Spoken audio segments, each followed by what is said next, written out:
শক্তিশালী প্রতিদ্বন্দ্বী হিসেবে ফিরে আসবে শেখ হাসিনা। আমি লোক পাঠাইছি কালী মন্দিরে, কোনো দখলের চেষ্টা নাই।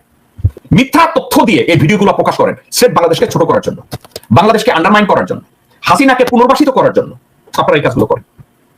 একটা কথা, হিন্দু ধর্মাবলম্বী ভাই বোন, যদি আপনারা ভারতের তাবেদারি করে থাকেন আপনারা আমার ভাই বোন না, কিন্তু বাংলাদেশের প্রতি যারা অনুগত, আমি ওই শুভাকাঙ্ক্ষীদের বলছি, হিন্দু ধর্মাবলম্বী আপনাদের উপরে বলছি, এদেরকে প্রতিহত করুন যারা বাংলাদেশকে বাদ দিয়ে ভারতের তাবেদারি করে। হাসিনা পালিয়ে যাওয়ার পর থেকে গায়ে পড়ে বাংলাদেশের সাথে বৈরিতা বাড়াচ্ছে ভারত। বাংলাদেশের কোনো পর্যটককে কোনো ভিসা দিচ্ছে না, হাসপাতালে চিকিৎসা নেওয়া বন্ধ করে দিয়েছে দিল্লি। এতে করে বাংলাদেশের চেয়ে বেশি ক্ষতি হয়েছে ভারতের। আমরা ভারতকে যে দিয়েছি সেটা ভারত সারা জীবন মনে রাখবে। সম্মানিত দর্শক মণ্ডলী, হাসু আপা বলেছিল যে আমি ভারতকে যা দিয়েছি তা তারা সারা জীবন মনে রাখবে। এই ফলশ্রুতিতে আমরা দেখতে পেয়েছি ভারত সরকার হাসু আপাকে প্রত্যর্পণের বিষয়ে অস্বীকৃতি জানিয়েছে। ফলে বাংলাদেশের সংখ্যালঘু হিন্দুদের উপর নির্যাতনের মিথ্যা নাটক সাজিয়ে তারা জনগণের দৃষ্টি সরকারের বিরুদ্ধে নেওয়ার জন্য অপ্রচেষ্টায় মেতে উঠেছে। আর এই সংক্রান্তই বিস্তারিত প্রতিবেদন থাকছে আজকের ভিডিওতে। তাই আজকের ভিডিওটি সব মিলিয়ে অত্যন্ত গুরুত্বপূর্ণ হতে যাচ্ছে। এক সেকেন্ড না টেনে ধৈর্য সহকারে পুরো ভিডিওটি দেখার জন্য আহ্বান করছি। আর একটি ছোট্ট রিকোয়েস্ট করছি, তা হলো যদি আপনি আমাদের এই চ্যানেলের নতুন দর্শক হয়ে থাকেন অবশ্যই আমাদের এই চ্যানেলটি সাবস্ক্রাইব করে একটি লাইক দিয়ে পাশে থাকা বেল বাটনটি অন করে দেবেন। তাই আর কথা নয়, চলুন সরাসরি আমরা ভিডিওতে চলে যাই। রাজনৈতিক পট পরিবর্তনের পর থেকেই বাংলাদেশের বিরুদ্ধে কুরুচিপূর্ণ মন্তব্য করে আসছে বিজেপি নেতারা। এবার তাদের সাথে যুক্ত হয়েছে ভারতের নাগা সাধুরা। কঠোর হুমকি দিয়ে এই সাধুরা জানায় বাংলাদেশ দখল করবে মাত্র 1 ঘন্টায়। আজকে কিন্তু অবশেষে শেখ হাসিনার কথাই সত্যি হলো, এবং কি শেখ হাসিনা যে কথাটি বলেছেন তার কথাই কিন্তু ইতিমধ্যে বাংলাদেশের মানুষ হারে হারে টের পাচ্ছে। এবং কি সব সমীকরণ মিলিয়ে দেখা গেল কি শেখ হাসিনা যে বলেছিল, তারা সহ আরো বেশ কয়েকজন প্রধান সমন্বয়ক যারা আছেন তাদের প্রত্যেকের সাথে কিন্তু আজকে। এদিকে ছাত্রদের সমাবেশকে কেন্দ্র করে আবারও সারা দেশে শুরু হয়েছে হামলা, পাল্টা হামলার মতো ঘটনা। সন্ধ্যার পরেই দাবঠি নিয়ে নেমেছে লক্ষ লক্ষ আওয়ামী লীগের নেতাকর্মীরা। আজ রাতেই সমন্বয়কদের শেষ দিন বলে ঘোষণা দিয়েছে ছাত্রলীগ নেতারা। হাসিনা পালিয়ে যাওয়ার পর থেকে গায়ে পড়ে বাংলাদেশের সাথে বৈরিতা বাড়াচ্ছে ভারত। বাংলাদেশের কোনো পর্যটককে কোনো ভিসা দিচ্ছে না, হাসপাতালে চিকিৎসা নেওয়া বন্ধ করে দিয়েছে দিল্লি। এতে করে বাংলাদেশের চেয়ে বেশি ক্ষতি হয়েছে ভারতের। বিশেষ করে মোদি প্রশাসন, হাসিনার ত্রাণকর্তা উগ্রপন্থী মোদি উভয় সংকটে পড়েছে। আর এ কারণেই বাংলাদেশের জনগণের সাথে দীর্ঘদিনের বন্ধুত্ব নষ্ট হয়েছে ভারতীয়দের। এজন্য তারা মোদির একগুঁয়েমি এবং অতিমাত্রায় হাসিনা প্রীতিকে দায়ী করছে। মোদির এই বিতর্কিত কর্মকাণ্ডের জন্য পুরো ভারতের ব্যবসায় ধস নেমেছে। কলকাতার ব্যবসায়ীরা না খেয়ে দিন কাটছে, পথে বসে গেছে তারা। এর মধ্যে নতুন এক বিপদ মোদির সামনে। হাসিনাকে বাঁচাতে যে গদি হারাচ্ছে মোদি। মোদি বিরোধী বিক্ষোভে উত্তাল হয়ে উঠেছে ভারত। ভারতের জনগণ বলছে দেশের রাজনৈতিক অস্থিরতা এবং অর্থনৈতিক সংকটের জন্য একমাত্র মোদির হাসিনা প্রীতিই দায়ী। আপনারা দেখেছেন যে গত 17 বছর পরকীয়া প্রেমের মাধ্যমে শেখ হাসিনাকে দিয়ে বাংলাদেশের মানুষের ভোট থেকে দূরে রেখেছেন, গণতন্ত্র থেকে দূরে রেখেছেন। টাইমস অফ ইন্ডিয়া যে প্রতিবেদন করেছে তারা বলছেন যে পশ্চিমবঙ্গের ব্যবসায়ীদের মাথায় হাত। অর্থাৎ বাংলাদেশের মানুষ যখন ভারতে যাবে না তখনই পশ্চিমবঙ্গের ব্যবসায়ীরা না খেয়ে তারা দাঁড়ে দাঁড়ে ঘুরে বেড়াচ্ছে। পশ্চিমবঙ্গের ভারতের কৃষকরা আমরা দেখেছি নতুন করে পেঁয়াজ আলু রাস্তায় ফেলে দিচ্ছে। রাজনীতিবিদরা আন্দোলন গড়ে তুলছে শুভেন্দ্র এবং মোদির বিরুদ্ধে।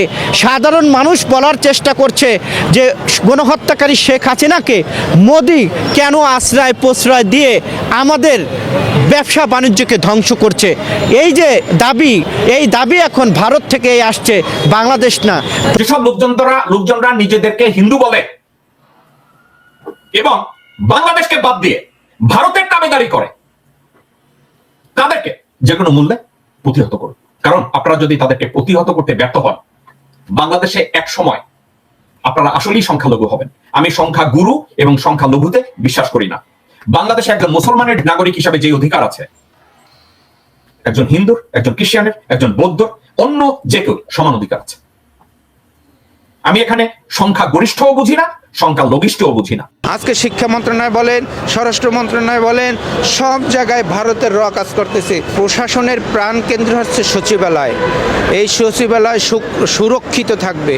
এখানে আওয়ামী লীগের প্রেতাত্মার এবং আওয়ামী লীগের সচিবরা এখন এখানে ঘুরে বেড়ে বিভিন্ন মন্ত্রণালয়ে তারা আছে।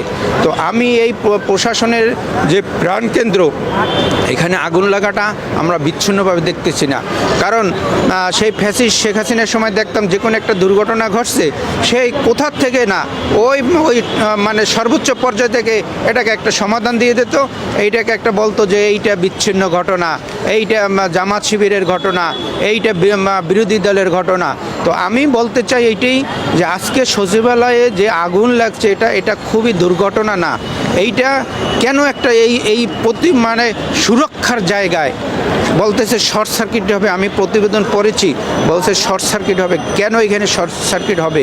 এখানে থাকবে প্রতিটা ক্লিনার থেকে শুরু করে প্রতিটা অঙ্গ প্রত্যঙ্গ কিভাবে সংরক্ষিত থাকবে, সেখানে প্রত্যেকটা লোক আছে। এখানে কার গাফিলতি, সেই গাফিলতিকে বেড়ে জনসম্মুখে প্রকাশ করতে হবে। সম্মানিত দর্শক মণ্ডলী, আমাদের হাসু আপা বলেছিল, আমি ভারতকে যা দিয়েছি তা ভারত সারা জীবন মনে রাখবে। ফলে আমরা দেখেছি ভারত সরকার সত্যিই মনে রেখেছে এবং এর প্রতিদান হিসাবে হাসু আপাকে খুব সযত্নে তারা লালন পালন করছে এবং তারা প্রত্যার্পণের বিষয়ে অস্বীকৃতি জ্ঞাপন করেছে। শুধু এখানেই শেষ নয়, হাসু আপাকে তারা বাংলাদেশে পুনর্বাসনের জন্য পশ্চিম বাংলার গুজব মিডিয়াগুলোকে এমনভাবে লেলিয়ে দিয়েছে যে যেরকমটা আমরা পাগলা কুকুরকে লেলিয়ে দিতে দেখি। তারা মিথ্যা প্রচার এমনভাবে করছে যেন সত্যকেও হার মানাবে। তারা বলছে বাংলাদেশের ঢাকার কোন কালী মন্দিরে নাকি হিন্দু সম্প্রদায়ের উপর হামলা করা হয়েছে, অথবা আমরা বিভিন্ন তথ্যের মাধ্যমে জানতে পেরেছি যে এটা সম্পূর্ণ মিথ্যা ও গুজব ছাড়া ভিন্ন কিছু নয়। বরং এই ঘটনার মাধ্যমে, এটা প্রচারের মাধ্যমে তারা কি বোঝাতে চেয়েছে, তারা মূলত বাংলাদেশের জনগণের দৃষ্টি সরকারের বিরুদ্ধে নিয়ে বাংলাদেশের হিন্দুদেরকে সরকারের বিরুদ্ধে খেপিয়ে তোলার একটি অপচেষ্টা ও হীন উদ্দেশ্যেই এটা করেছে। এবং তাদের যে মূল লক্ষ্য, ওই হাসু আপাকে কীভাবে সুসংগঠিত করে পুনরায় বাংলাদেশের ক্ষমতার আসরে বসানো যায়, সেই জন্য তারা এই সমস্ত গুজব ও প্রোপাগান্ডা অনবরত চালিয়ে যাচ্ছে। ফলে উভয় দেশের রাজনৈতিক মহলে তৈরি হয়েছে বিরাট এক সংকট এবং বিশাল এক রাজনৈতিক অস্থিরতা। ফলে উভয় দেশের জনগণ ও নাগরিকরা কোনটা বিশ্বাস করবে আর কোনটাকে মিথ্যা গুজব মনে করবে, সেটা নিয়েই তারা এখন হতভম্ব হয়ে পড়েছে। সম্মানিত দর্শক মণ্ডলী, ভারতের এই গুজব মিডিয়া সহ যারাই বাংলাদেশের বিষয়ে, হিন্দুদের নির্যাতনের বিষয়ে মিথ্যা প্রচার করছে, এখনই সময় এসেছে তাদের বিরুদ্ধে ঐক্যবদ্ধ হয়ে, তাদের বিরুদ্ধে সকলেই একতাবদ্ধ হয়ে ঐক্যবদ্ধ সুরে তাদেরকে প্রতিহত করা। সম্মানিত দর্শক মণ্ডলী, আজকের এই ভিডিও সম্পর্কে আপনার কি মতামত? অবশ্যই আপনার সেই মূল্যবান মতটি আমাদের কমেন্টস বক্সে জানাবেন। আর আজকের এই ভিডিওটি যদি আপনার ভালো লেগে থাকে, অবশ্যই ভিডিওটি একটি লাইক দিয়ে শেয়ার করে দিবেন। আজ এই পর্যন্ত, সকলে ভালো থাকবেন, সুস্থ থাকবেন, নিরাপদ থাকবেন এই আশা ব্যক্ত করে আজকের ভিডিও এখানেই শেষ করছি। আমিন ওয়া আখিরু দাওয়ানা আলহামদুলিল্লাহি রাব্বিল আলামিন। ওয়া আসসালামু আলাইকুম ওয়া রাহমাতুল্লাহি ওয়া বারাকাতুহু।